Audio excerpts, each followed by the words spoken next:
Hello and welcome to Murder Dictionary Podcast, the second quarantine edition. Quarantine edition. I love it. My name is Brianna and that is Courtney. Hello. So before we get into the case that we're going to talk about tonight, just a quick reminder that we're on Facebook, Instagram, and Twitter under Murder Dictionary Podcast. We also have merch at Threadless, and our store, again, is Murder Dictionary Podcast. And if you want to join our Patreon, you could get access to bonus episodes and additional contents and ad-free episodes on there, patreon.com/Murder Dictionary Podcast. And of course, with all the pandemic craziness, I completely forgot to look up our new Patreon people. So new patrons, just hold off. Next week, I will shout you guys out if you just joined. And I think am I forgetting something? I can't think of anything. Perfect. Yeah. Nailed it. We're good. So let's get into our case. We are still on letter M, and we're talking about music and musicians. So we're going to talk about Felix Pappalardi today. Honestly, I was so excited when we decided to do Felix Pappalardi, really specifically just because it's fun to say his name. The first thing I think of when I hear his name is like, oh, he's, a classical musician. For some reason, his name evokes classical musicianship to me, right? But he's not. You probably think of like Bocelli, Pavarotti, Pappalardi, right? Exactly. It just goes in line. Totally. It's like, oh, that's amongst his peers. Sounds like a name that fits in there, right? But he's actually a classic rock, very prominent figure that you probably have never heard of unless you're really into classic rock. But he was a part of a lot of big names. So we'll get into all that. So Felix Pappalardi Jr. was born on December 30th, 1939 in the Bronx, New York. His father was a physician who was also a talented violinist as a hobby, and Felix's mother was a homemaker. At 4 years old, he would listen to his grandfather playing the acoustic guitar and tuba. His grandfather also passed down his love of opera to both his son and his grandson, Felix. It sounds like they grew up in a household that was just filled with music all the time. It was definitely coming from Grandpa to start, and then it just went down the line. And I have to think, because his dad played guitar, his grandpa played guitar, there was a lot of musicianship, the violin, it's all these string instruments. Yes. So Felix ended up studying piano at New York City's High School of Music and Art. And by the time that he was going off to college, Felix could play 17 different instruments very well. That's impressive. Unbelievable. That's like Prince level. That's the only thing I compare it to, It's definitely a good way to go, like, from your high school into an arts college is, well, yeah, I can play 17 different instruments and well. Right. It's not just like, oh, I can pick a couple different things on here. I know a couple notes. No, he knew how to carry a tune on all these different instruments. Yeah. In 1959, when he was 20, Felix was studying to be a conductor of classical music at the University of Michigan. As an undergrad, he worked with Gilbert and Sullivan Society, first just performing, and then eventually he worked his way up to being a conductor. A fellow music classmate and former girlfriend of Felix remembers, quote, "He was introducing me to 16th century madrigals and singing them with me, and analyzing Bach fugues and discussing the harmonies of Carlo Gesualdo, a musician who I'd never heard in all my studies."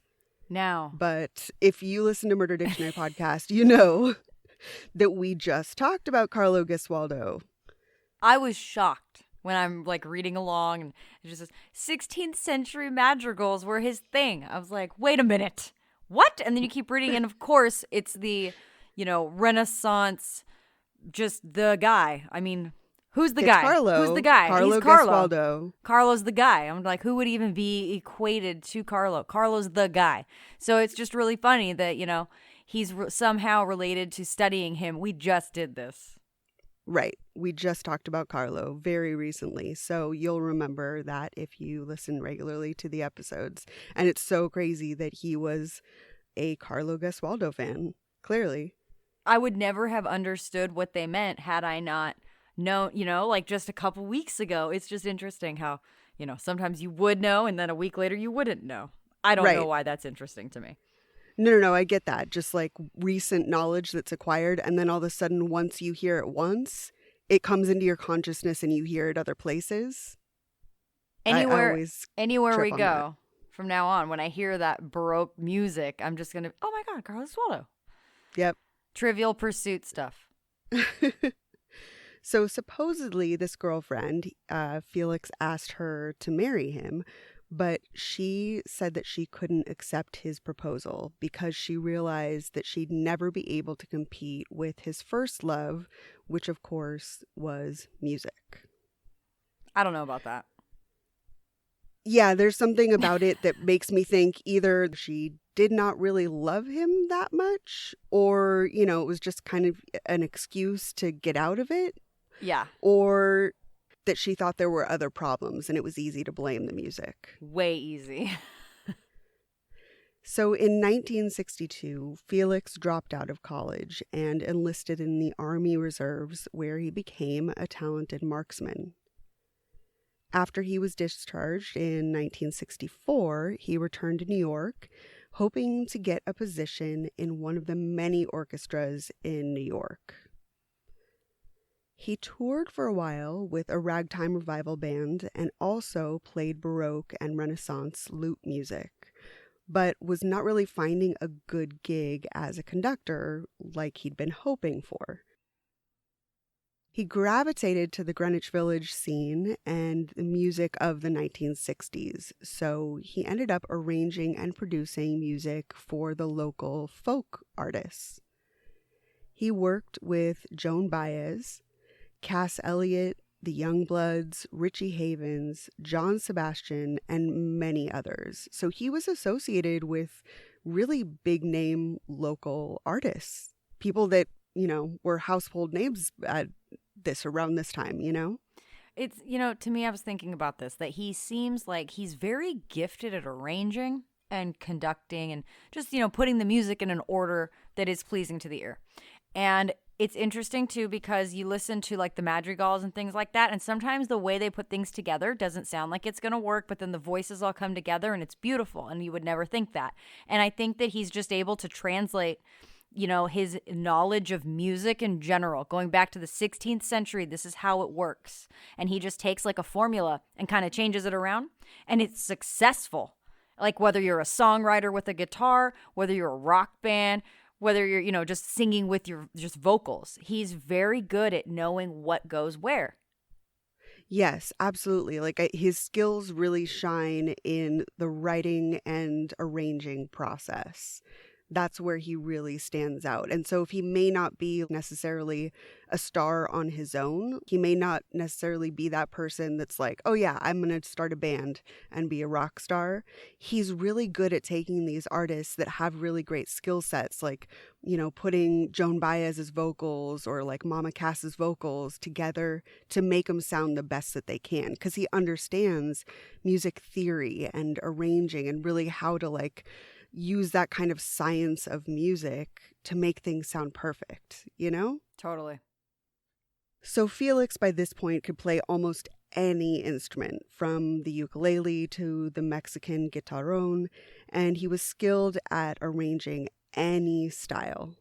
So folk was what he was working on right now, but he could do anything, truly. Yeah. In 1964, while hanging out in the Greenwich Village with his friends, Felix met a woman who would change his life, named Gail Collins. Gail Delta Collins was born February 2nd, 1941, and raised in Maryland. As a teenager, Gail got married and she had 2 sons, which was extremely challenging. It changed the course of her life. And we know nothing other than that. Exactly. It's kind of like that's the end of it. Like she had 2 sons and then they kind of disappeared. She was that kind of young mother. So we don't know, like, where'd they go? To the dad, to the parents? Like, I don't know, you know? And I don't know. This isn't an excuse, but at this time too, like mid to late 60s and even like early 60s, coming out of the late 50s is her marriage, right? Having the 2 boys, like check and check, and now you're going to be a homemaker. There's a lot of women, young, middle-aged, it didn't even matter. They just turned on a dime and went, I'm not doing this anymore. And they just went to Greenwich Village. They went to San Francisco and they put flowers in their hair and no one knows where their kids are, you know? And then that's how you get like Dr. Debs, you know? It's just ridiculous to me, but you know, that's it. And so it's not really surprising, but it's also like, that's a loose end. Right, exactly. I mean, she was just like, okay, I'm not really about being a mom. And you know, on some level, there's part of me that's like, well, I can't blame you if, you know, it's overwhelming. You were too young. The era is very oppressive. Of course, you'd want to get out of that and be like, I don't want this to be what defines me. I have more to offer the world. I understand that urge. And the other part of me is just like, hey, you had a kid. It's your responsibility. Don't be a dick and abandon your kid, you know? So there's a couple like conflicting things at play here for me. I feel like it says something about her character that she could so easily just kind of up and leave. But also I do understand that urge to want something more from your life, you know? Totally. I see kind of both sides. Kind of. My catchphrase is usually absolutely. Today it's totally. But it's true. I agree with you on all of it. So she was known for her storytelling. Although nobody really knew if her stories were fact or fiction, she always made these like big productions of telling elaborate and exciting stories. So she wanted to be this exciting person that everybody just gravitated towards, right? Any attention is good attention. Exactly. That's the perfect way to put it. Is like they weren't necessarily great stories or that painted her in a good light. It's just that she wanted people looking at her. Yeah. She wanted all those eyes on her. Yeah. So her marriage was ending in 1967 when she started to get close with Felix in the New York City folk scene. And eventually she became his girlfriend. An article dated February 1st, 1969 details Felix's producing skills while also mentioning his songwriting protege, Miss Gail Collins. Many times when they talk about them, it's, you know, Gail's an up-and-coming songwriter, usually songwriter. Sometimes she's a performer, but she is definitely being mentored, being trained by the great Felix Pappalardi in every single inference until, you know, a little bit later, once they're married and all that. But when she's his girlfriend in the beginning, he's training her. He's bringing her up in the ways. It's just all very funny to me how they relate her to him. And of course, that's like implying that there's a lot going on there. First of all, we don't know how, you know, much of it was Gail fashioning herself as that because of her storytelling and like coming in on interviews and being like, oh, yes, well, I'm so-and-so and this is my skill set and this is my relationship to him, you know, like kind of inserting herself in his narrative, you know, because he's the one that's clearly more successful, that's more sought after. And so she's, I don't know, maybe riding his coattails, or if it's like they do come as a pair, it is maybe a Buckingham Nicks kind of situation where they do see each other as peers. And at this point, you know, maybe he's like, look, if you deal with me, you deal with my other half. We're a partnership. We don't really know. I see it kind of another way too, which is that a lot of these articles that they're mentioned in, he's the subject. And then he's the one that brings it up to the interviewer.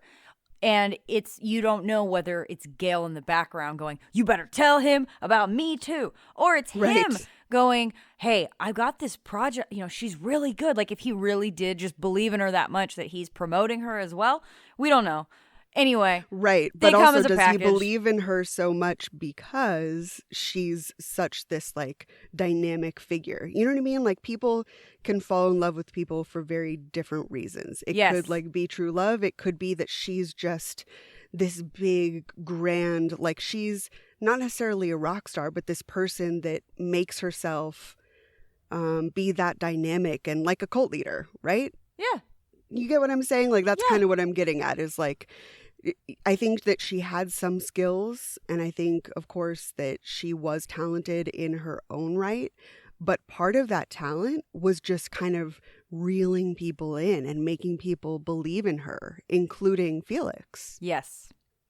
So eventually, I mean, obviously they were starting to get really close, and this was all kind of building to something, and they eventually got married on May 30th, 1969. Can you imagine having like the ultimate summer '69 wedding? Right? Oh my God. Dude. Yes. The music. Flower crowns. I was just going to say everywhere. Carole Baskin trademark flower crowns. But seriously, the music at that reception. Oh my God. I would love to dance at that wedding. Yeah, that would have been honestly one of the best musical weddings. And the party ever. favors, my God. Would have been amazing. So during this time, while Felix was kind of coming up in the folk scene, the band Cream was forming. Cream had been formed in early July of 1966 when Eric Clapton asked the amazing drummer Ginger Baker to join a band with him. Ginger agreed on the condition that they also bring on his friend and bandmate, bassist Jack Bruce. They'd had success with their first album called Fresh Cream, but they were looking to try something a little different with their next record. In March 1967, during a recording session for the song Hey Lottie Man, they happened to meet Felix Pappalardi. Felix took the tapes from their session home and he played them for his wife Gail, who was also, in her own right, a songwriter. The two of them kind of deconstructed this song a bit. They added a bit of a blues feel, and then Gail wrote new lyrics, which eventually turned into the song Strange Brew. And Strange Brew would go on to become the opening track and the very first single on Cream's hit album Disraeli Gears. Man, she was... So, I hate to say it sounds terrible, but like she's in the right place at the right time, putting herself in the right spot. Like just, I mean, everything. They happen to meet Felix. He just goes home and just like, hey, let me play this for you. See what you think. And then she ends up writing Strange Brew. Like, come on. And it's the most like psychedelically weird stuff anyway. So it's just very interesting. I love that she's the one that really broke that song apart and rewrote it. Right, exactly. I think that's cool. So, obviously, she had her own talent, but you're right. She is that just like lucky, right place, right time person, and also the type of person that's going to insert herself into the right places at the right times. Yes. And just, be lucky on top of very persistent. Yeah. And she had the talent to back it up, obviously. Yep. I'm sure there were plenty of people in the scene that were trying to do the same thing and didn't have the talent. So obviously, Gail had something, and the combination of Felix, his arranging, his songwriting, plus her like putting in lyrics and stuff. I mean, it was perfect. We got Strange Brew out of it, She could sing the alphabet to Strange Brew, and it would be great. Right. So, yeah. So because the band liked his work on Strange Brew so much, Felix ended up producing the entire album and helping Cream develop that new sound that emerged with Disraeli Gears. God, talk about just like walking into the future. Like, here's your future. Man. I'm handing it to you. Right. Right? This will be the whole rest of your life. Just sit here and make this album with me. Right? Yeah, it's amazing. Felix also ended up co-writing the song World of Pain with Gail. He played viola, keyboards, and trumpet during the recording of the album. The album Disraeli Gears was a huge success, hitting number 4 on the US charts and number 5 in the UK. After the successful partnership with Cream, they decided to work with Felix again on the band's next album called Wheels of Fire. And they also had his wife Gail contribute on some of the songwriting. So this is where I am like, okay, she had some talent that other people saw too. Because if you're Cream and you're listening to Stranger, the first album, right? You're Disraeli Gears, and you're listening and you're like, you know what? I've noticed that most of the things I didn't like about it, Gail did. So we're not going to use Felix and Gail for the next album. We're going to go a different direction. But they must have been so psyched, not only with Mr. Pappalardi, but with Gail to just specifically be like, you know what, we want Gail to write some songs again too. She did a really good job. We liked where she went with it, right? Like, that's great marketing for them. She absolutely had the talent, the skill to back it up. I mean, obviously, okay, I probably haven't said it by this point, but Cream is actually one of my favorite bands of all time ever. I know maybe that makes me a huge dork because it's been one of my favorite bands since I was 13 or something stupid when nobody was listening to this. But I really love their sound. And to know that, the people that are really talented, like fucking Eric Clapton, Ginger Baker, Jack Bruce, like these huge musicians that are so talented are just like, oh, we want Gail on the album. That means something to me. That means she was really, really skilled, talented, knew what she was doing, and could add something to their project, which is saying a lot for this trio of amazing musicians. Just specifically also that she is in a boys' club and holding her own. Exactly. And I think that's really cool. Absolutely. I was going to bring up the fact that I was going to say it, but I was going to save it till the end when everyone can just turn me off. That, yes, Cream is like your shit. And when Ginger Baker, oh, God, that was a day. I remember, oh, you poor thing. I know. Poor when he Brianna. passed away, it was, yeah, it really broke my heart. It was a bad day. I really think that Cream was just one of the most amazing bands out there. But now, to know so much more behind the scenes about Gail and Felix is next level, It's one of the things that makes it so exciting for me. It's always fun to know the backstory on stuff like this. Absolutely. Yeah. So, I mean, they obviously worked so well together and recognized the talent of Felix and Gail that they were like, yeah, they're coming in on the next album too.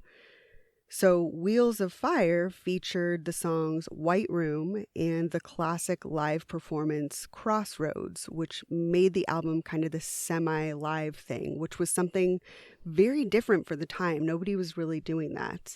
Such a cool And of sound. course, yeah, oh, amazing. And yeah, so amazing that Crossroads was actually my outgoing message when I was in high school. That was what I had on my answering machine. Oh, that is awesome.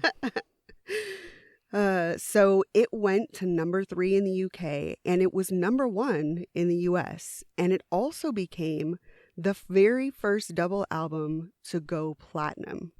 That's a huge deal. I mean, this was, a lot of people now may not know too much about Cream, but I mean, this was one of the biggest bands of the day. Yeah. Things were going so well that they had also decided to collaborate on the album called Goodbye, but then Cream disbanded in February 1969. Bummer. Yeah, I know. They had so much more, I think, in them. They could have really done a lot more. But you know what? There's something to be said for going out on top. Sure did.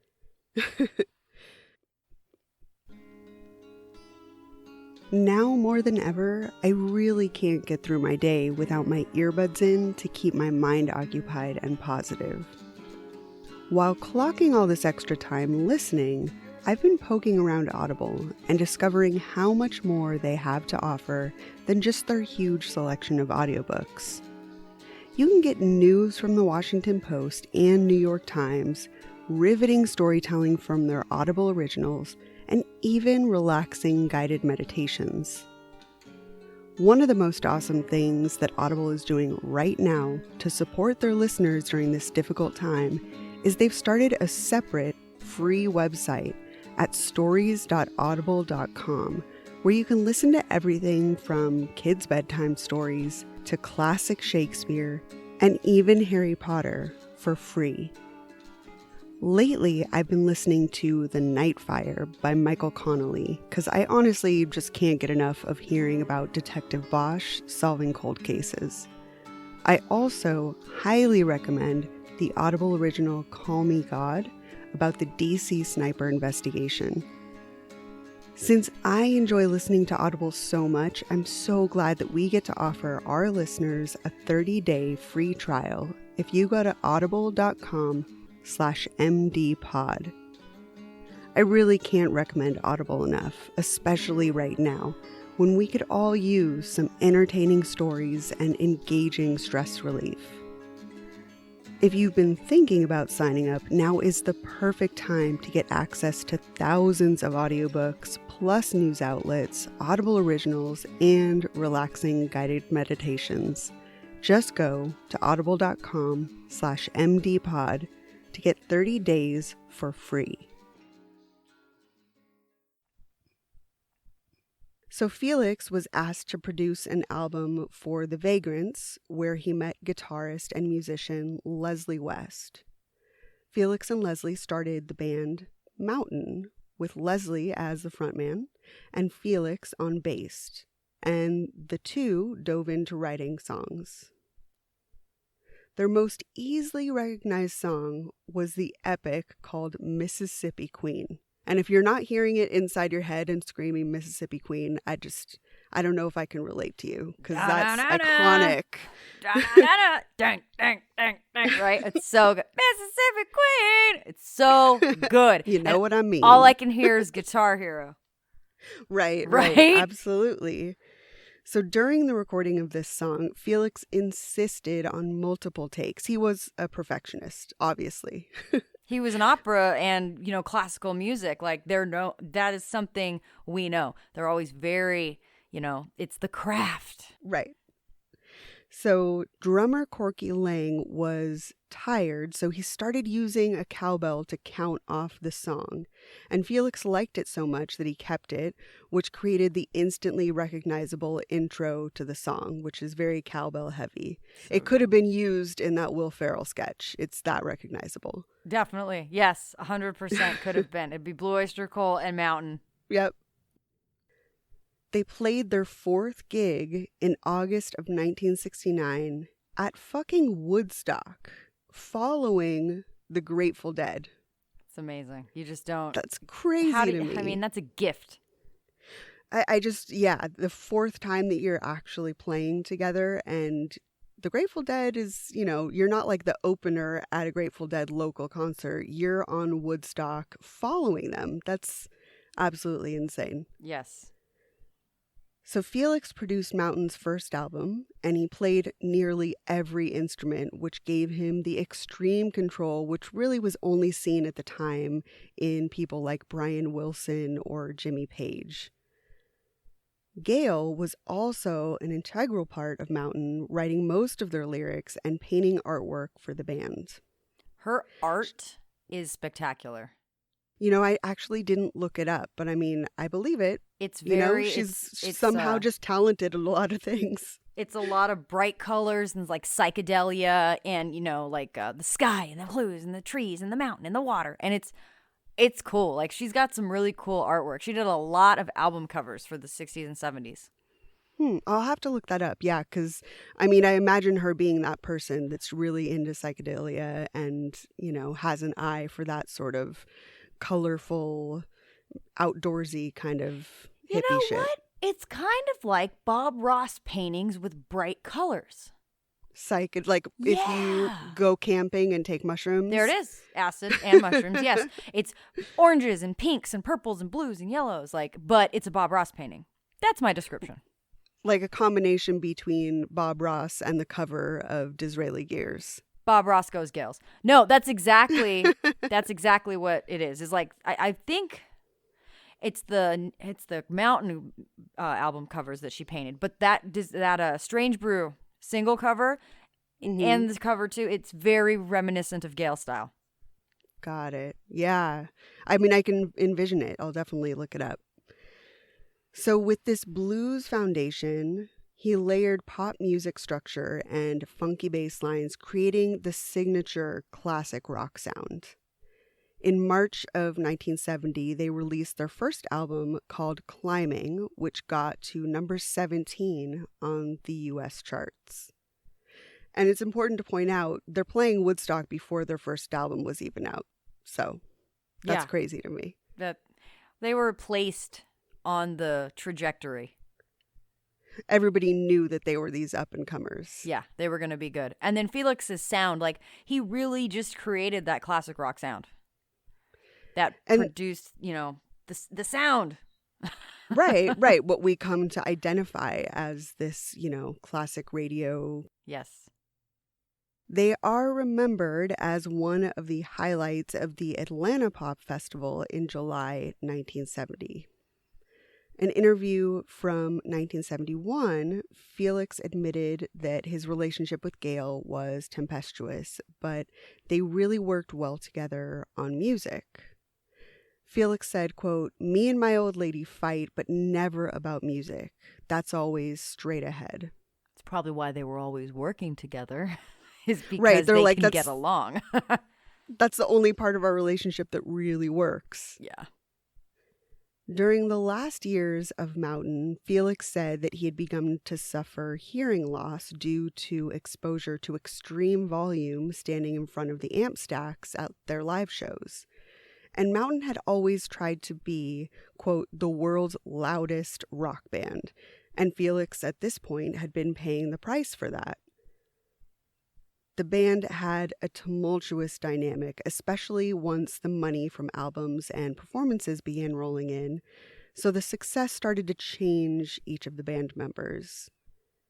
They released a second album called Nantucket Sleigh Ride, with Gail creating the album art and writing lyrics to songs alongside Felix. Can I just really quick, let me do this and just be done. Nantucket Sleigh Ride is one of the weirdest sound, like 2 words put together I've ever heard, but goddamn does it not evoke like a vision in my brain, right? It's like a Norman Rockwell. It's weird because you're at the Hamptons beaches with the snow in a sleigh. So it's all just a lot. But you look at the album cover too and you're like, "Oh yeah, okay, there's psychedelic drugs involved. I get where we're going now." Right. That's all. Definitely, when you see it, you're just like, "Oh, that makes sense." Yes. Mm-hmm. Yeah. And I found a version of the song on YouTube. It's like 18 minutes long. And I was just like, I need shrooms for this. Yeah, I mean, it's kind of short. I know, right? Excellent. So any discipline that the band members had early on went out the window around this time, once they were able to kind of afford the spending on, the typical rock star excesses. Frontman Leslie West began blaming Felix's wife, Gail, for many of the problems within the band. We see this all the time. You mean she bought too many shoes and bags? Is that what he was talking about? That was her problem? She was spending too much on clothes? Definitely bags. Yeah. Definitely bags. No shit. Oh, you're so good at this. I set it up and you spiked the ball. I love it. Yeah, it's just, I don't know. I mean, I think that this is an easy scapegoat. And I think there's, on some level, we know Gail was talented and a huge contributor. And it's hard for someone within the band to see an outsider contributing, and it's upsetting to them. And this isn't the only band that this has happened in, No. And so it was easy for them to say, "Oh, yeah, it's Gail's fault. Mm-hmm. Gail's the one that's fucking up."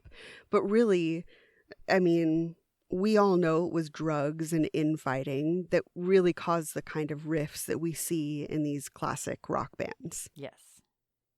So Mountain broke up in 1972, and then they reunited in 1973 for a small Japanese tour. Then they released a live album of those Japanese shows. They toured North America in November of 1973 and then released a third album called Avalanche in July of 1974. But that same year, Mountain finally decided to call it quits for good, and the band members all went their separate ways. There was just no overcoming the kind of infighting and drug addiction and all that they had going on. They were all too erratic at this point. Felix and Gail moved to Nantucket, and had a home on the island where it was well known that Felix would drive his Rolls Royce around, shooting the glass out of streetlights and causing kind of drunken, drugged out, small time trouble. A little bit of mayhem. They had a pretty cool little estate that was like just anything goes, you know? Right. I mean, in these little small towns in this era of time, it was easy to get away with things. And people would just dismiss you as like, oh, yeah, it's the local so-and-so, you know? Of course, in this small town, people mostly dismissed it as just, Felix is an eccentric or, he's an alcoholic, but they just didn't think anything of it. It never got escalated. He never had charges, it just was dismissed. After Mountain's final breakup, Felix had to almost completely retire from music and performing because of his hearing problems. Later, Leslie West and Corky Lang would dispute his claims, blaming drugs and the excess in his lifestyle as the real reason that he didn't make music anymore. I believe it's both. I also am in that camp. Okay. I think that there was legitimate reasons. I think his medical stuff was actually real, but it was also a very easy scapegoat. Yes. Corky said that Felix was so strung out and insecure and probably just had this common tinnitus, but needed an excuse out of the situation, so he exaggerated. He should have just really taken a break because, according to Corky, saying that he had hearing damage, of course, as a musician and arranger, it really hurt his career. Once word got out, everybody thought that if he can't hear the music, how could he produce albums? How could he write songs, arrange for us? So nobody wanted to hire him. Totally fair question. Right. But the reality was that Felix was actually declared legally deaf in the late 70s. But later on, I feel like there's certain things that we'll see that his hearing was good enough, Yes. Yeah. So, I don't know. Legally deaf, I think that, there's certain doctors that maybe are more lenient and will just write whatever you want. Yes. Especially those good old rock and roll doctors. That's exactly what it seems like. Yeah, I think that's more of what it was. So Felix was able to continue producing, even though he was legally deaf. Mm-hmm. And in 1975, he put together a Japanese hard rock band called Creation. He produced and recorded an album with the band in 1977, and they saw success with their albums and subsequent tours.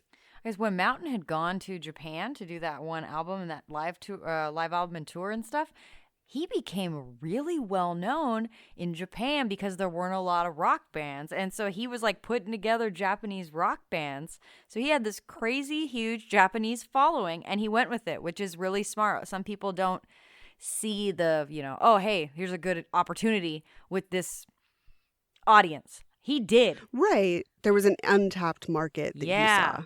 I mean, I didn't even think about that. But yeah, like I don't know Japanese music like that, but I would love to hear a Japanese classic rock band.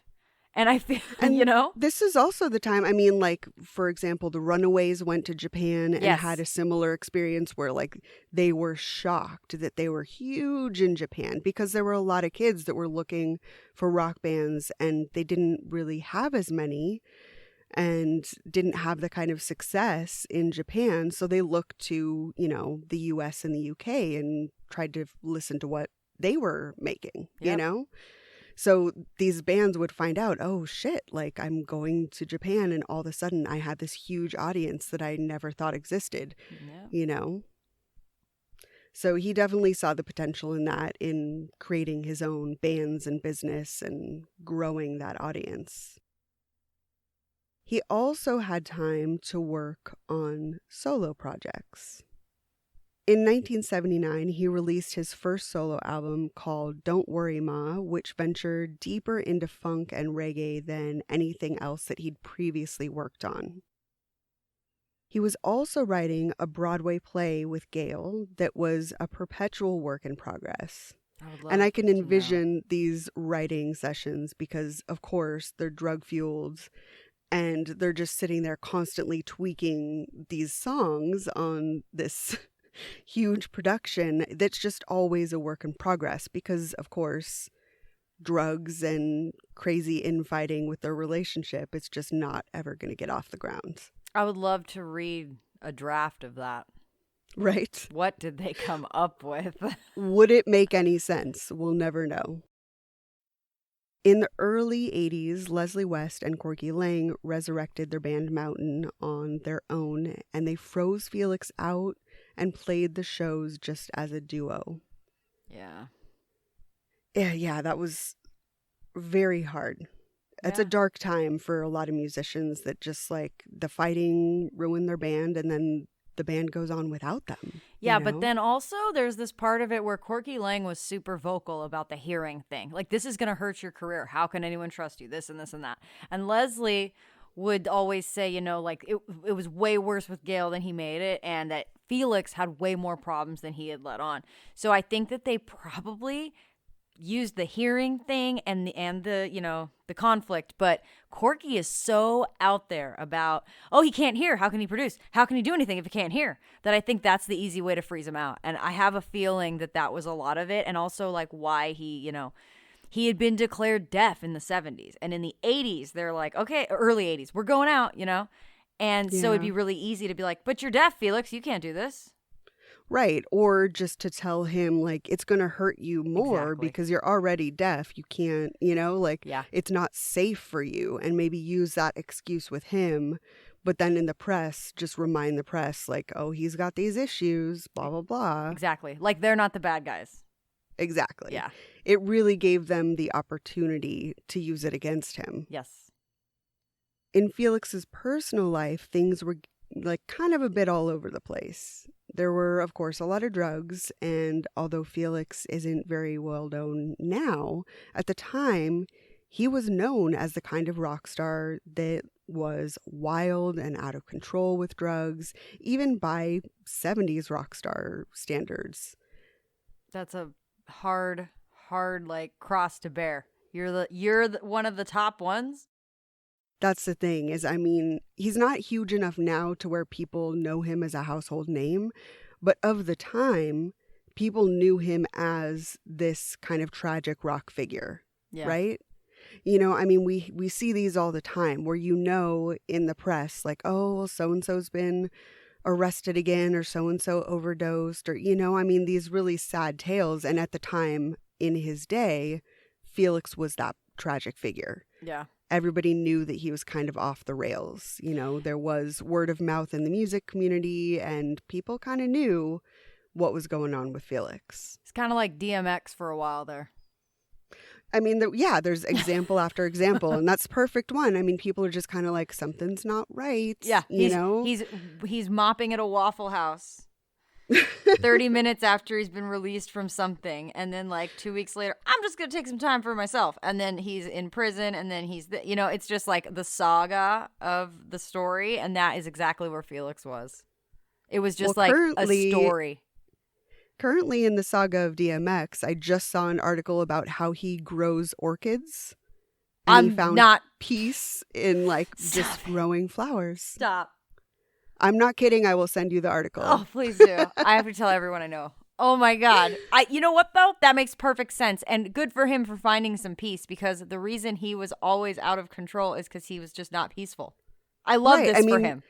And that's the thing, is we find this in a lot of stories where it's like people find that thing that works for them. And, you know, you hope that people like Felix will find that thing that works for them, whatever it is, that brings them some sort of peace and some sort of just like calm. But at this point, Felix did not have that. Felix was in, you know, 5 years ago DMX mode. Wow. Orchids. So Gail, I'm sorry?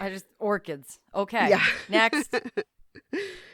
Gail and Felix's marriage had survived the 60s and the 70s, but after years of tension, there had been a huge wedge that was drove between them, and they were formerly an unshakable pair, but at this point, it was really starting to unravel. Gail was known to have this way about her that you either got along with her or you didn't. She was very polarizing. Gail was a lot for some people. Yeah, she's a big presence. She needs a lot of attention, and not everyone is okay with that. And that's okay. Not everyone's going to get along, but a lot of people didn't get along with Gail. According to her friend Diane Pearl, Gail was, quote, an opinionated jackass. She just needed to be the star. That's a true friend, I think. Or I was that's gonna a say, true enemy. With friends like these, ... you know? It just sounds like even her friends weren't really that behind her. Even her friends knew her pitfalls, Yeah. You know? She was also descending into drugs heavily and was always physically fighting with Felix. There are also stories of them getting super high, and Felix would start hearing noise inside the walls. Because of this noise, they began shooting at the walls of their house to stop the sound, which turned out to be a hornet's nest between the walls from the outside. And this is, of course, the point where it's like, was he legally deaf, or did a rock doc just agree with him and whatever he wanted to say about his hearing? This could very easily be also that, like, Gail was legitimately hearing hornets between the walls and then is just attributing it to, like, drug noises, right? And so, I hear this. And then Felix, you know, in his drug, then his thing turns on to like, oh my God, I hear it too, Gail. I hear it too, you know? And maybe Right. It's just like ringing in his ear, but because of her belief in it, and then it turns out to really be something that was making noise. It is hard to know, like, but I thought you were legally deaf. Right. So how would you, unless like, I don't know how it works, maybe there's times when you can hear perfectly fine and it comes and goes. It could be something like that. But I just think it is very interesting. And that he took the way to solve this for him was to shoot at the walls. That's the majorly interesting part, is like, okay, it's one thing if there's a noise, let's call an exterminator, because you can hear a buzzing. Yeah. A buzzing sounds different than a scratching, and maybe there's a rat's nest or something. You know, like, we know what different sounds are. And even if he's deaf, Gail could hear it. But this is the typical, like, out of control kind of rock star drug addict thing you and I would call an exterminator. They shot holes in the wall, you know? I mean, it's an indication of where their heads are at and the kind of drug addiction that's going on. Yes.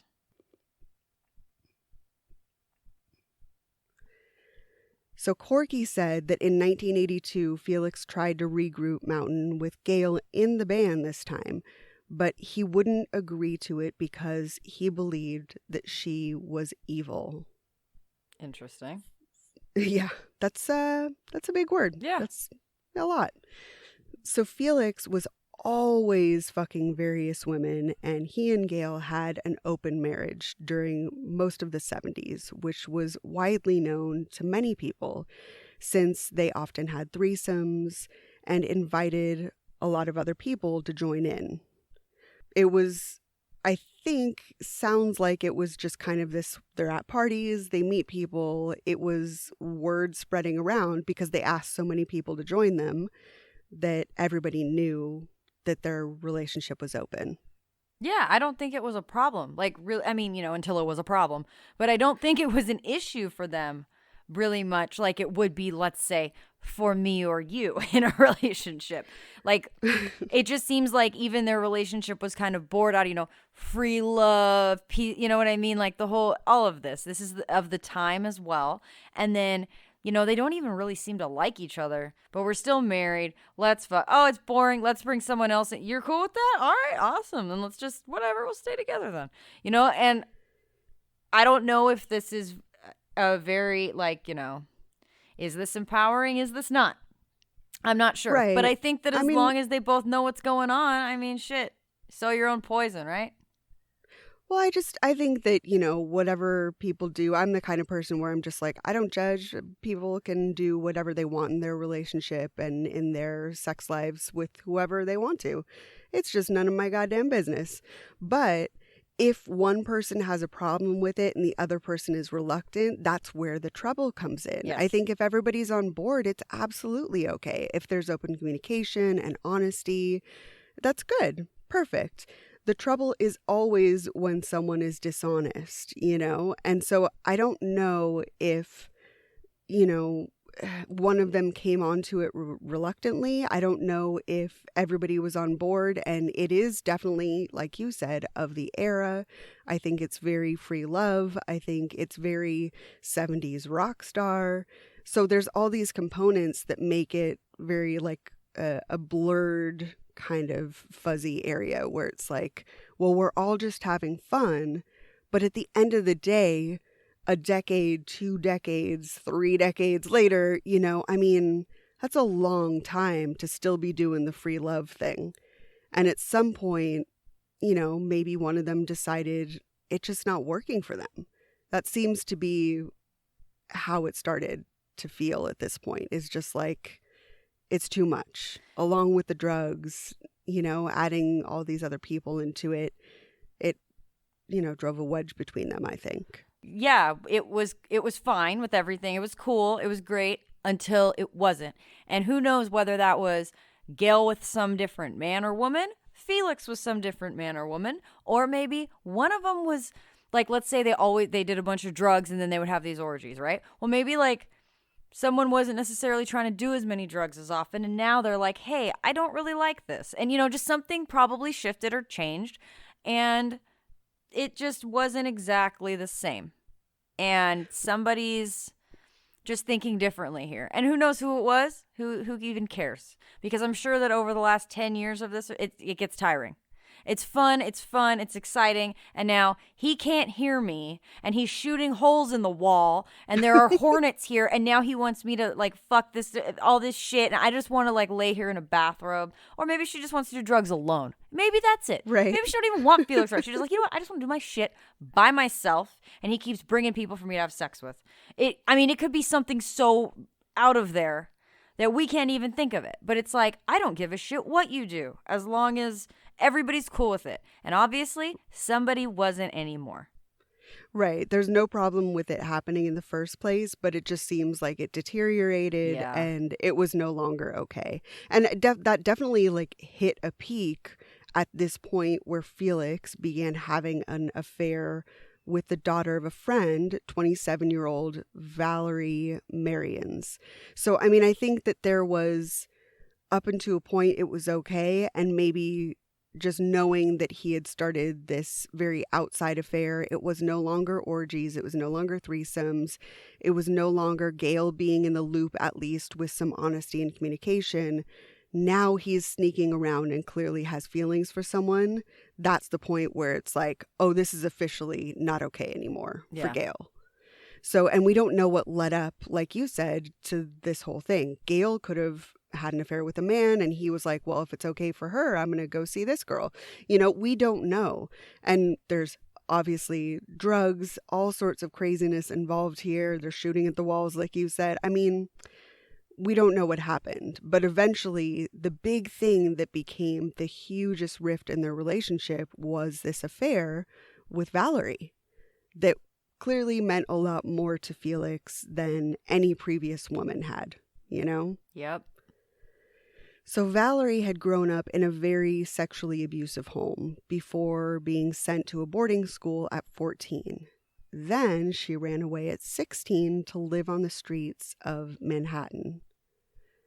She had hung around the music scene a lot and even dated Mickey Ruskin, who was the owner of Max's Kansas City. Valerie sometimes went by the name Valerie Marone and had made several adult films by 1975, at which point she decided to quit the film industry to focus on her singing career. Honestly, when I was reading like her whole backstory, it sounds so Roller Girl, doesn't it? Yes. Oh my God, right? It's like start to finish. It's got a little bit of Amber Waves, but it is like the story of Roller Girl. And I think it's the story of a lot of people, you know, and a lot of people overcome it and they go on and they're totally fine, you know. Yeah. They do what it takes to really get through these life challenges that, a lot of people experience. And she, at this point, Valerie was just like, well, I'm going to, do sex work and do drugs. Yeah. And that was her way to kind of check out and support herself and do what she needed to do to get by. Yep. So Felix had fallen in love with Valerie. He took her to Australia and they had talked about getting an apartment together. When Gail found this out and learned that it had been going on for 11 months, she could not take it. He basically had fooled around and fallen in love, and this was completely against the rules of their open relationship. Gail felt that if she couldn't have him, no one else would. She was using drugs so heavily and was clearly just so enraged by the affair that many people feared that she would snap. And we know that casual sex was okay with Gail, but Felix was really enamored with Val. And as we know from everyone around the couple, Gail had to be number one. She just would not accept being brushed off and being, cast aside for someone else. And, it's kind of like, this is just me, totally speculating. But in those original interviews, what's his name again? Felix Pappalardi. He's the star, right? And then he's bringing Gail into, and she's so great. Have you heard about my wife Gail, or my girlfriend, my songwriting girlfriend? And I wonder if it changed at one point, and now he's got Val, who's this young up and coming singer, like you know what I mean? She's young and pretty and whatever. We're moving forward. Replacement. She's the replacement, and now she's the singer, and she's got all this talent. Have you heard her? Have you heard about how great Val is? And I wonder if it wasn't like just it shifted and I won't be ignored, Felix Pappalardi, right? Yeah, I mean, I don't know. We'll never know. It seems like that could definitely be the case. And this is, again, I mean, these are tropes that happen over and over in so many stories. This is, Betty Broderick. This is, this is Carol Baskin, the younger second wife, future second wife. So, I mean, this is something that we see all the time. And of course, she just can't take it, A lot of people just really lose their mind, and not everyone snaps to a severe degree, but it's very hurtful to be just straight up replaced with another person that takes your exact place. Yeah. Like you said, the up and coming songwriter, collaborator, singer, the protege that she used to be is now Valerie. Yep. It's a complete replacement. And so it's absolutely devastating and heartbreaking. And most people just kind of go off the rails a bit, I get it. Especially when you add drugs into the equation. Yeah. In December of 1982, Gail went as far as to call Val, crying that her marriage was on the brink of ending and pleading with her to end their relationship for the sake of her marriage. Rumors began swirling that a divorce was on the horizon. I mean, has it ever worked when the wife calls the mistress and says, please, I need you to stop. You're going to make him leave me. And she just goes, oh my God, I had no idea. I'm so sorry. You're right. I'll end this relationship and you guys can just go back to being happy again because I'm obviously the only reason you're having problems. Right. Does this ever work? But also, it's a desperate move. Oh, yeah. It never works, but it's just out of desperation. Like, what else are you going to do? It's just... You got to pull a Jolene and ask her to step aside, Oh, it's so good. So reportedly on April 12th, 1983, 43-year-old Felix went to 41-year-old Gail and told her himself that he was in love with Valerie. Ooh, Felix. Shaky ground, my friend. Yeah, it's honest and it's the right thing to do, but with someone that's unstable and you're both on drugs and it's not safe. Yeah. It's the right thing to do, but it's not safe in this situation. Friends maintain that this declaration of love for another person was the mistake that sealed Felix's fate. A few days later, on April 16th, 1983, Felix went out with his mistress that night and didn't come home until the early hours of the next morning. On April 17th at 6 a.m., cops were called to the Pappalardi's Manhattan apartment on the East River at the Waterside Plaza. The call goes as follows. Gail said, "I killed my husband. I didn't mean to." The 911 operator says, "How did you do it?" And Gail said, "Anger. But not intentional. Never, never, never." When the police arrived, Gail opened the door and said, quote, "I shot my husband." And the cop replied, "Where?" And she says, "In the neck." To which he kind of chuckled and replied, "No, I mean, where is he?" Oh, it's hilarious. It's just crazy. I mean, she's off her rocker at this point. You know, she's not with it. She's clearly just drugged out and not understanding the type of conversations that she's having. I killed him with anger. I shot him in the neck. Like, the cops are obviously there to try and help and see if he can still be saved, you know? But she's just not even thinking. She's completely out there. After this exchange, the police found Felix in his underwear, dead, in his bed, with a gunshot wound to the neck. Their marriage certificate was found shredded and in the trash can. The gun was a .32 caliber Derringer that he had given her as a gift several months prior, which Gail had said went off while Felix was showing her how to use it.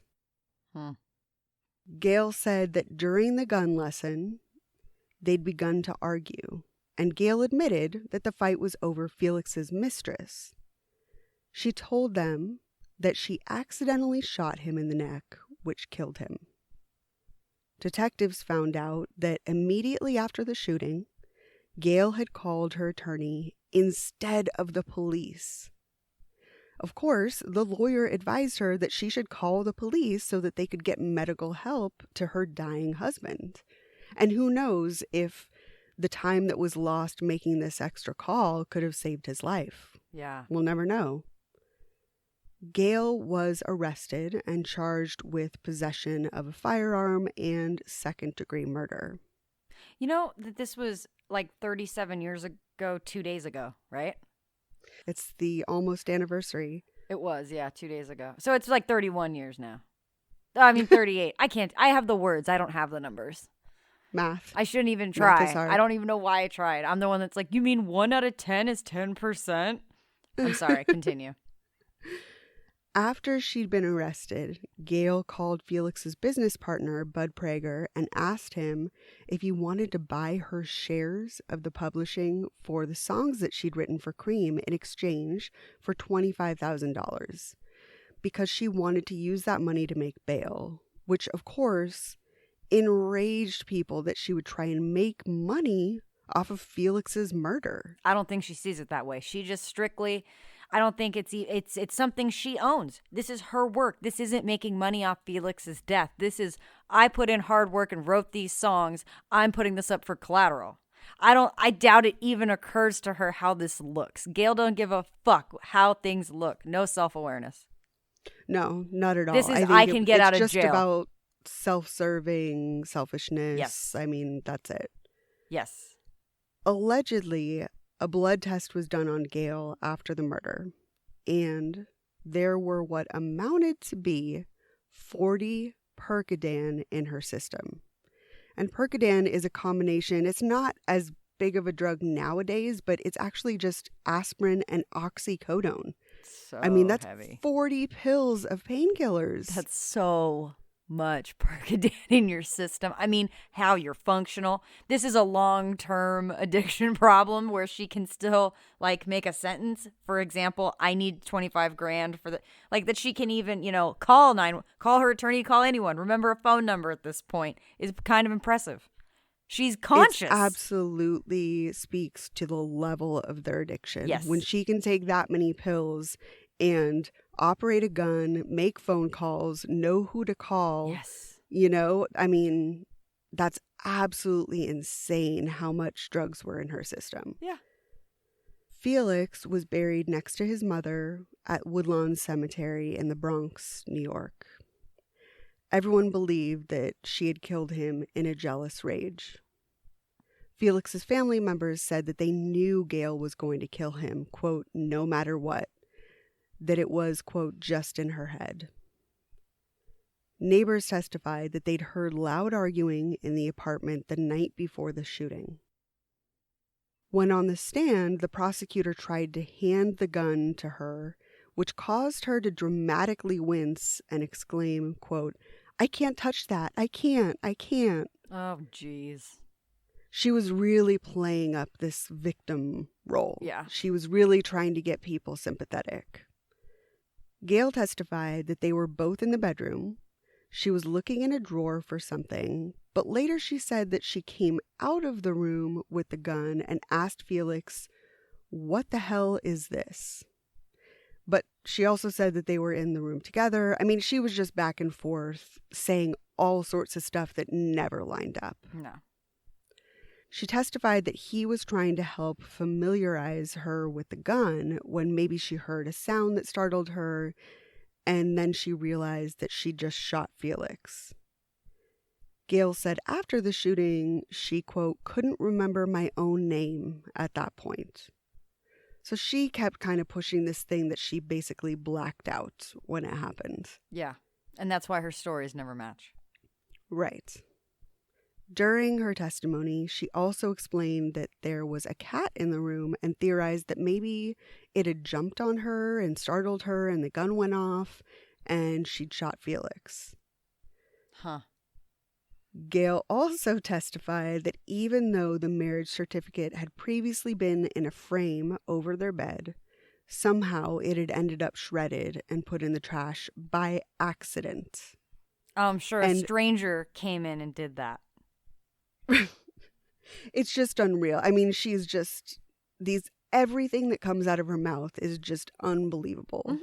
To me, it just would make no sense for a jury to believe this, you know? Yeah. Her claim was that Felix was kind of clearing off papers from a desk, doing a little bit of cleaning, and he mistook the document for trash and shredded it. At 6 a.m. Doesn't make sense at all. It doesn't even make sense in the afternoon. No, not at all. She told the court that she didn't even know how to shoot. But of course, testimonies given by various people repeatedly proved that she had been familiar with guns for many years prior to this incident. During the trial, friends testified that Gail's story about a 6 a.m. gun lesson was completely ridiculous because she'd been carrying a gun around for months prior to the murder, and she was well aware of how to use it. Many testified that the couple were both very gun-oriented, and Corky said she always kept a gun in her purse. Corky's wife, Frances, also testified about a time that she and Felix were in a car just talking by themselves when suddenly Gail appeared and went into a rage. Gail was jealous that Frances was even talking to Felix just alone, and she pulled a gun on her, pointing it at her through the car window, saying, quote, you gotta stop fucking around with my husband or I'll blow your brains out.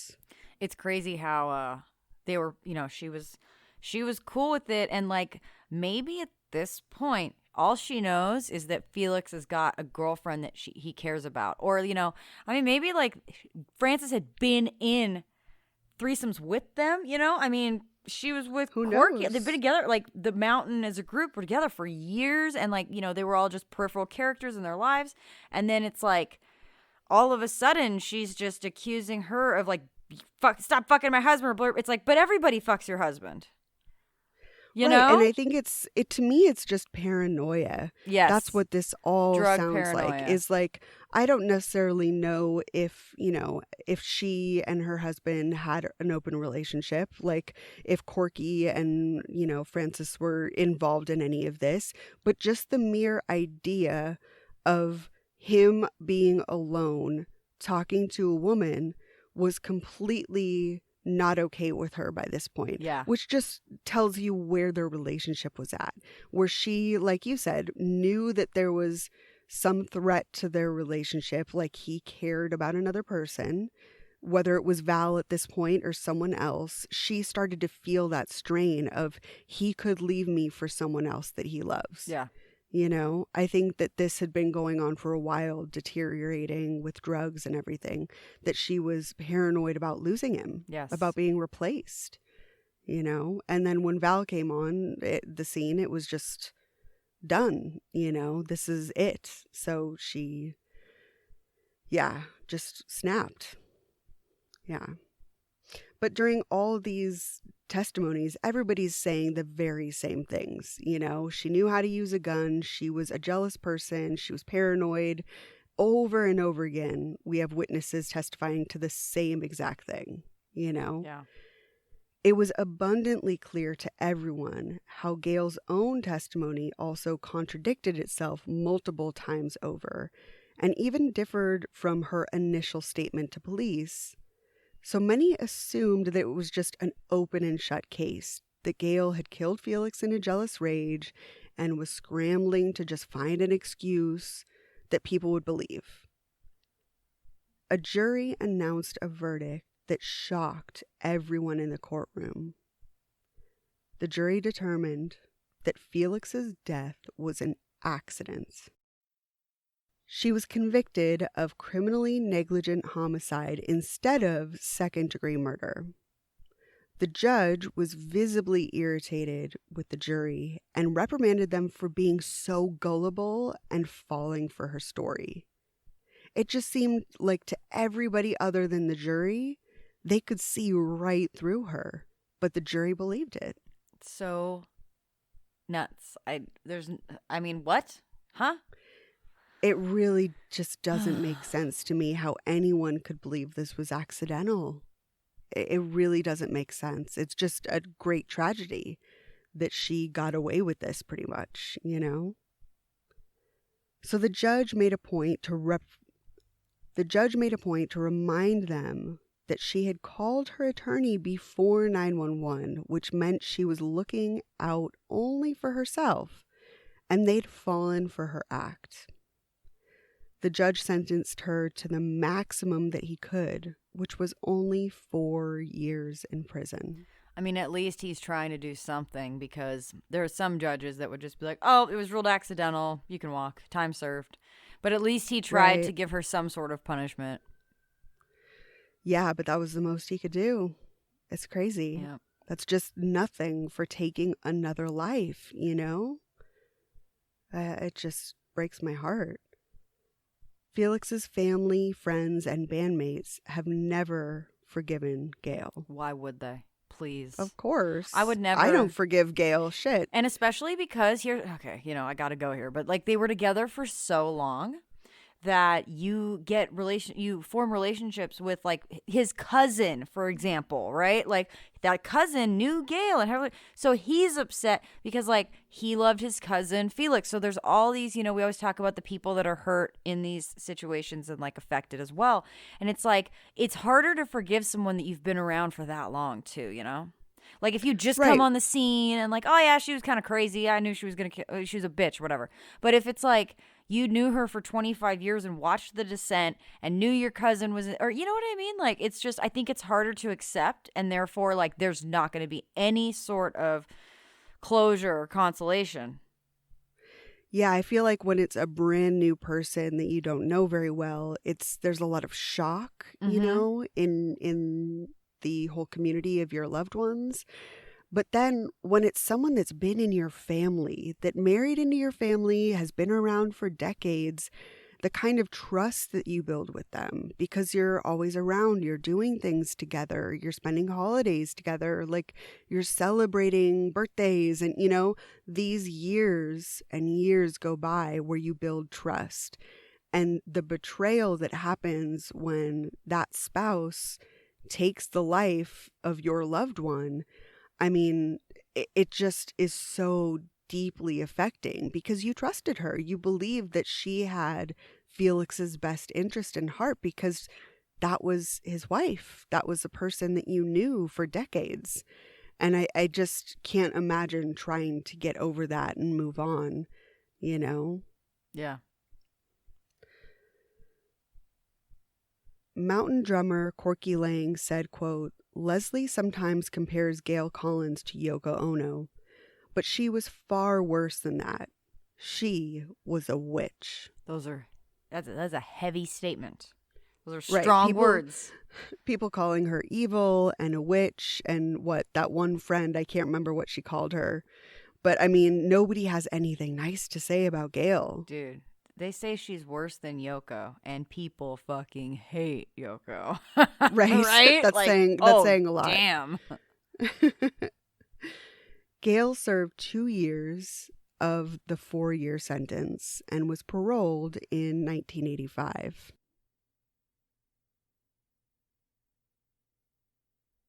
After getting out, she remained in New York for a little while, living at the 79th Street Boat Basin, where she ran a Sunset Booze Cruise boat around Manhattan Island for a little while. Interesting choice.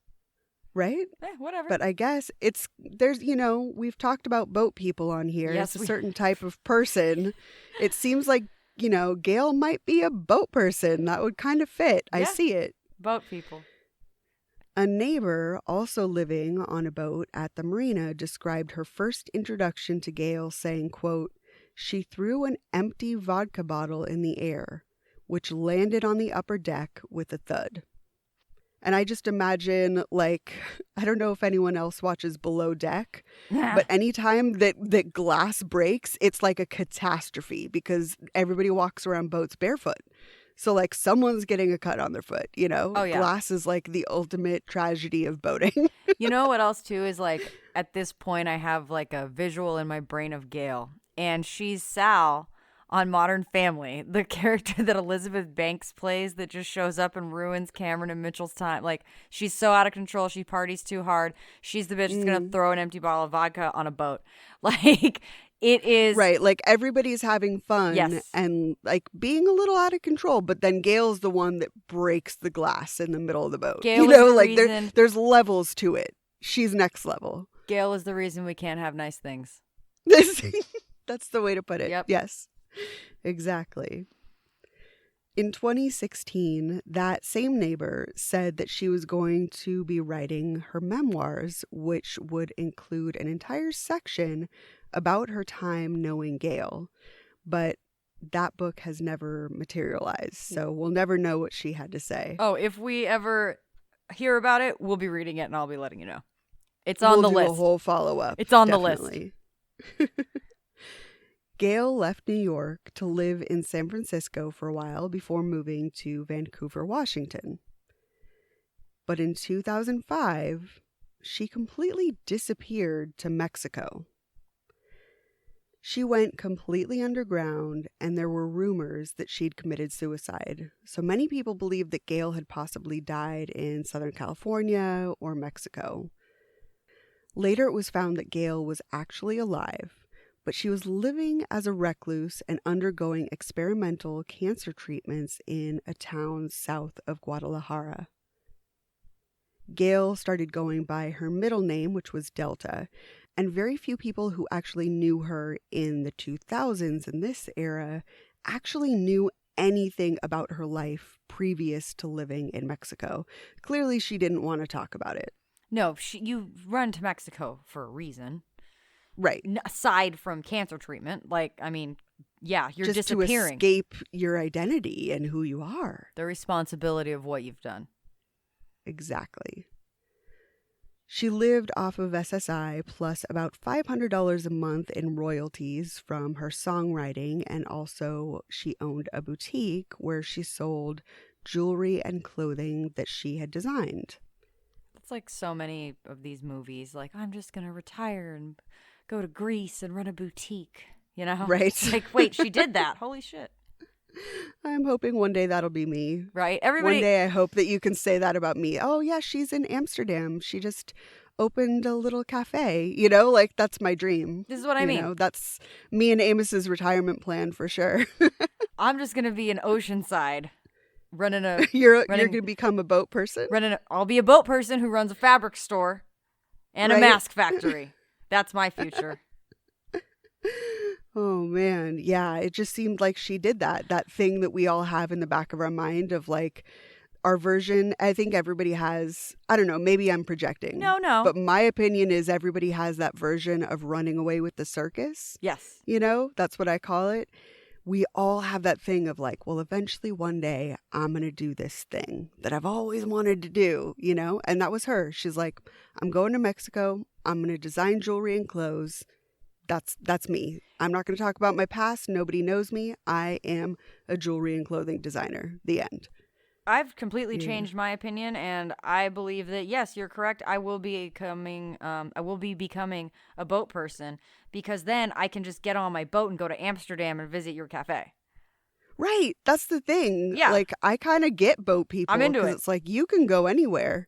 I can fish. I love to fish. Right? Yep. I'm into it. I sunburn. That's the only problem. I'm also very afraid of water. Okay, we got to rethink this. There's too many horror movies about being stranded in water, and like maybe I saw Titanic at the wrong age, you know? Oh, Titanic. That's a great movie for social distancing, quarantine, 4 hours at a time. Oh, I didn't even think of that. Add it to the list. Yeah, that's actually a good idea. Add it to the list. Yeah. Okay. I really need a good list of quarantine movies. Lately, I've been watching like teen movies. I watched Jawbreaker last night. Oh my God, I love that movie. Mean Girls. Yeah, so I mean, yeah, Titanic might be on the list, but it's not going to help me become a boat person. Violet and Marilyn Manson. God damn. Oh my God, yes. God, I love that movie. I have the DVD that I bought in like 97 or 8 when it came out. It's like cardboard front. Still have it. Love it. Don't have a DVD player. Amazing. Yep. My life. So anyway, Delta. This has officially been my favorite sidebar of our entire murder dictionary history. So far, right? Yeah, I don't even know. Which one? Again, people love it when I talk, right? Yeah, right. Okay.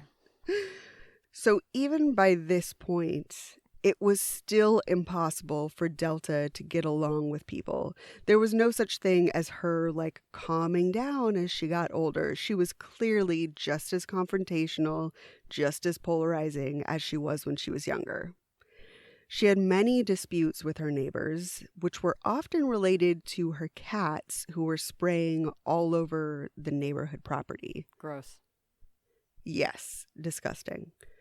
One neighbor even mentioned to her daughter that if she ended up dead, Delta was the one that did it. We need more details on that, too. Because there's something there. There's something that made her afraid. It's not just like, oh, fuck my neighbor. It's like, that neighbor might kill me. Yes. Those are two very different things. Mm-hmm.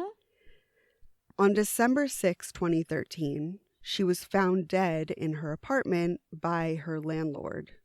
And she was 72 years old at the time. It's a long haul. And she had cancer treatments, and like it was just a long life. Like Gail had a pretty, like the 60s were great, but then it was a little rough go after that. Right? Yeah. Gail had left detailed instructions that when she died, she wanted her cats euthanized and the ashes mixed with hers. There's something about that that's creepy. The best is the direct quote from a neighbor. Who does that? Right? That's what I want to know. But I think their names are Joe Exotic and Carol Baskin. That's who does that. That's what you imagine is just like, what do you mean? Like, who's supposed to be responsible for this shit, Like, I don't know. It just seems like it's a sign of maybe some instability. Maybe you think? Just a little. It might be. I don't know. But the thing is after she was found and her body was removed, an actual vet came to the house and euthanized her cats. And they were perfectly fine they as did far it. as we know. Like, it's just, Yeah, that breaks my heart. I'm like, man, someone could have taken them in. That's crazy. But if Gail can't have them, no one can. That's Gail. So, that's like, true. That's Gail's shit, man. Like, you're going to think you're going to run away from me? I'm going to kill you and take you with me to the afterlife. I mean, that's the scariest person we've ever talked about. Right? That's just completely unhinged. Oh, yeah. That's like, wow. And I mean, I know that, again, she's like going through all this chemo and all these things. She's by herself underground in Mexico selling bracelets. So, like, who knows what her thinking process and like, all I have is my cats. And right. After years of drug addiction. Yes. And just yes. being notably unstable and not well. Yeah. And her, I mean, her best her friends, best. you know, talk so great about her. So yeah, I'm not surprised, but yeah. Okay, Gail. So, yeah. Years later, Guitar Player magazine called Felix a giant among giants to musicians around the world. In a recent interview, Leslie said of Felix, quote, "I couldn't believe how talented Felix was musically. I knew nothing. I learned a lot of what not to do because of him, and I learned a lot of what to do because of him." As the headline from Classic Rock magazine says, quote, "The combination of drugs, guns, and an unhinged wife meant things would not end well for the mountain bassist and ex-Cream producer." Leslie also describes Felix's murder as, quote, "a life lesson for rock stars." He elaborates to say, "Buy your wife a diamond ring, some flowers, a push-up bra. Don't buy her a gun." Okay. I got you. Problematic. I as get fuck. what you're saying, but like, fuck you too. I barely wear a bra. And you don't have to like marry me to buy me fucking jewelry, dude. And you don't have to like buy me anything so I won't kill you. So I mean, get what it's you're just- saying. It is misogynist as fuck. Like, maybe just have a solid, healthy relationship and work on your relationship. Don't worry about gifts. Just don't be a shitty husband. Well, it just implies You know? that you can just buy things in replacement of a, you know, having a conversation with your woman or an actual, you know, together. You know what I mean? He's just implying like, oh, you just buy her shit and she'll shut the fuck up. Right. Maybe it it's works implying sometimes. that all women want Yes. is what you can buy them, that women are after money. It implies that it doesn't matter to put emotional labor into your relationship and make it healthy. It's just that your woman wants your money. Yeah. That's what he's saying. Flowers and it's die. just, fuck him. Yep. You know? Anyway. Side note. Leslie West and Corky Lang as Mountain continued to release albums and tour after Felix's death. The two were known for having arguments on stage, and some performances sounded like they'd written the songs about 10 minutes prior. But they were determined to keep putting out music no matter what. I would love to have seen one of those shows. It would have been so fun. Oh man, the secondhand embarrassment. I get too uncomfortable in those types of situations. I'm the person that just cringes too easily, you know? Oh yeah, no, for sure. But then it's still, I can't look away. Oh my God. Yeah, it's a train wreck. And it's like, they just need Phil Anselmo and everyone can just argue on stage in front of their audience that we paid to see, you know, it's like, fuck them. So they toured Europe extensively as recently as 2002, and their final studio album was released in 2007. The mistress, Valerie, spiraled into drugs pretty heavily after Felix's murder, and she died at the age of 52 in 2008. Felix is remembered as a highly respected visionary and a pivotal figure in the late 1960s and early 70s music scene. Though largely forgotten and not a household name, Felix created the formula for what classic rock music as we know it would sound like. Mountain's song Long Red has one of the most sampled breaks in music history, being used by artists like Nas, Tribe Called Quest, Jay-Z, De La Soul, Common, The Game, Lana Del Rey, and A$AP Rocky. Everyone knows this breakdown.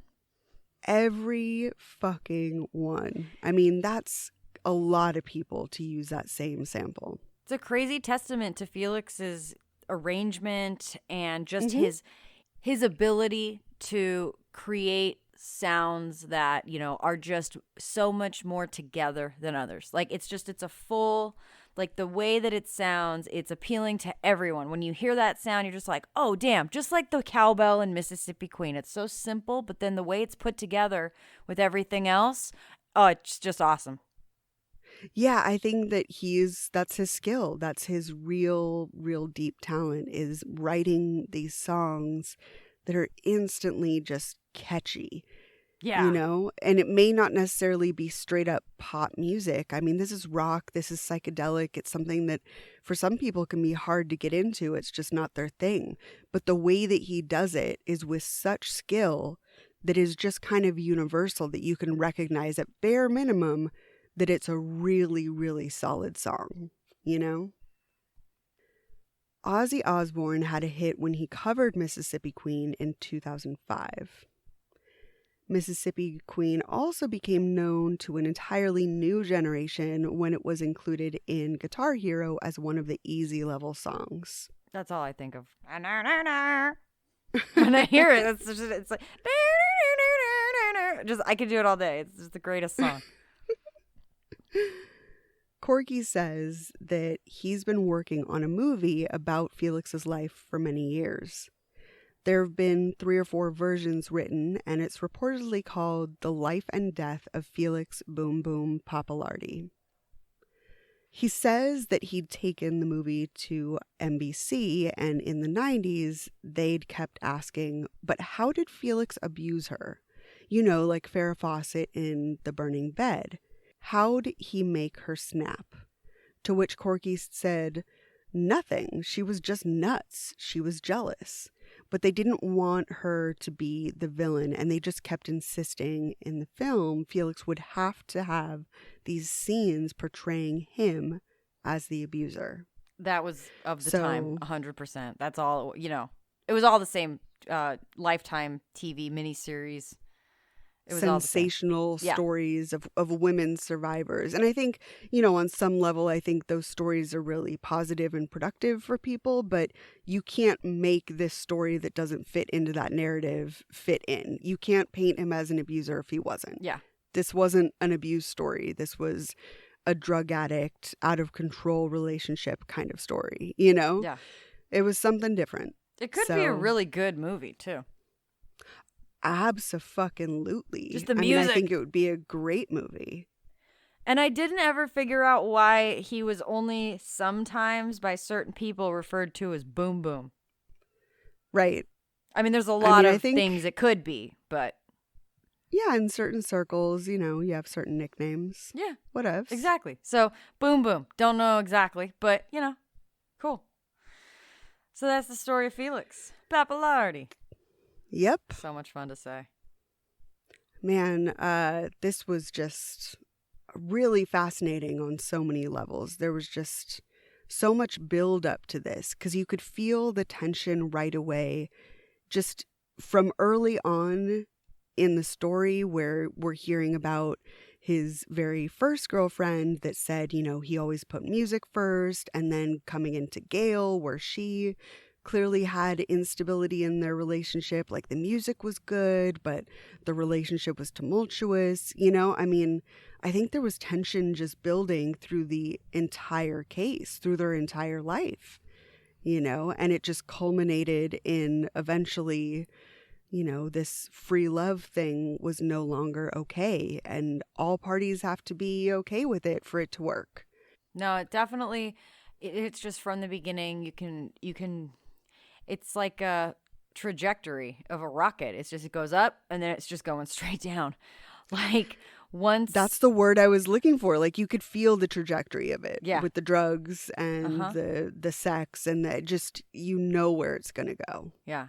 And, you know, it's just like, there's so much talent in this group of people, and it's always the same story. Oh, they're so talented, and it's their brain is tortured, and then they throw drugs in, and then sex, and it's just over. You know, anything that was working, like, it doesn't work anymore. It's a recipe for disaster every time. So that's the story of Felix Pappalardi. Sure is. I feel like this episode needs like a playlist to go along with it. Oh my God. So I was already thinking that, because there's a lot, like, also I need to know what the legality is of me just like railing off with Mississippi Queen in the corner over here. Am I allowed to do that? I don't even know, because this entire, even this morning when I woke up, I was like, oh, I got to go into Felix mode. Okay. I just started listening to just straight bangers, one after the other. And yeah, like, Felix is a part of a lot of music that you don't even realize are just hits. Right. He was involved with everyone, all different kinds. We have to pull some sort of playlist together. I do agree with you on that. Yeah, we need that. And then we need a post for our social media about what we're watching in quarantine. Yes. Our recommendations, the official Court and Brianna list of quarantine binges. Yeah. I have a few. Yeah. But, I'm going to work on that. Definitely. It's funny because I find myself, like, for example, I'm rewatching Arrested Development. You know? Oh, I'm watching Ozark. Okay, so JJ finished that last night. Very different, but, same actor. Yeah. No, you know what's so funny is we keep saying it. Michael Bluth is kind of a fucker. Like, Yeah. It's pretty funny to see him. It's the same character just holding a gun. It's weird. Like his affect is very similar. He is Michael Bluth still. Yeah. It's funny. Maybe we have to switch over, and I don't know if anyone on Patreon even cares to know what we think about television, right? But maybe they do. Really quick, because I've always been listening, watching everything that there is. And right now there's this Atlanta's Missing and Murdered, which it touches, Wayne Williams and things, the Atlanta child murders, but it also talks about just there were so many kids that weren't attributed to Wayne Williams and the child murders that still were going missing. Like, for example, all the little girls. So it's kind of covering that whole thing, the whole Maynard Jackson side of it, and like the mistakes and what they could, hindsight's 2020. And then now how it's affecting like these kids that were told when they were little, like, don't you leave your brother alone, he's going to get kidnapped, That affects you. It's really good. Yeah. But I know you can't do missing had kids. It in I know. Me especially right now with just all the stress and just sadness that I can't handle anything too sad right now. So what am I supposed to tell you then? Especially that's real. I know, right? What am I supposed to tell you? To watch Care Bears? That's why I've been watching like Jawbreaker and shit. That's a very good point now that I think. So yeah, I guess we should work on a little recommendations list. Okay. That'll be our little project. I'll start that. Maybe a bonus episode, maybe just a social media post. But we're going to put together some stuff. Because I've been searching all sorts of lists for recommendations because I am running out of things to numb my brain with. So there's always, how many different cities of housewives can... Okay, Beverly Hills season 3 and 4. Go, okay? Yeah, I was just thinking of like keeping to true crime though. Oh yeah, or okay, like that too. Crime related, like Ozark is fictional, but yeah, that kind of stuff. McMillions, so, I don't know. McMillions is on Hulu now. That was only on HBO before, but that's about how the Monopoly game at McDonald's was rigged by the mob, and it is stellar. I couldn't get through it. I liked it. I'm terrible. I love McDonald's. We were just talking about I want that. French fries the whole time. All right, friend. So, yeah, that's pretty much it for us. That's music, Felix Pappalardi. I love it. And next week, we're going to be moving on to a new letter. We're going to letter N next week. I'm excited. Yes. As much as I love the music episodes, we all know there's this new energy every time we start a new letter. Yeah. It just is exciting. So, yeah, we'll see you next week for that. Sounds good. And in the meantime, you can check us out on Facebook, Instagram, and Twitter under Murder Dictionary Podcast. You can also get merch from Threadless if you would like some t-shirts, phone cases, mugs, all that sorts of stuff. And you can join our Patreon where you've got bonus episodes and ad-free episodes and additional content. And I will announce our new patrons next week because I forgot to list them, but you will be next time, I promise. I won't forget. I think that's pretty much it. We're out of here until next week. You guys stay safe, stay home. If you're an essential worker, we thank you. If you're on the front lines in the medical community, we just are filled with gratitude for what you're doing. And we hope that some sort of normalcy of having regular episodes just helps some people through their day. And we are sending love to you. Please stay home. Dispose of your gloves. Am I missing anything else, Court? What else can we tell them to do? Don't have parties like my neighborhood. We couldn't because even. we couldn't record yesterday because there were too many parties in my name. Like, oh, people are so stupid. So anyway, stay safe. Don't throw parties. We're going to try. Wear a mask. Oh, Be God. safe. Everyone, we love Take you. care of yourself because we want to see you next week. And each other. Please. Yes. All right. We're out of here. Thanks for listening. Bye.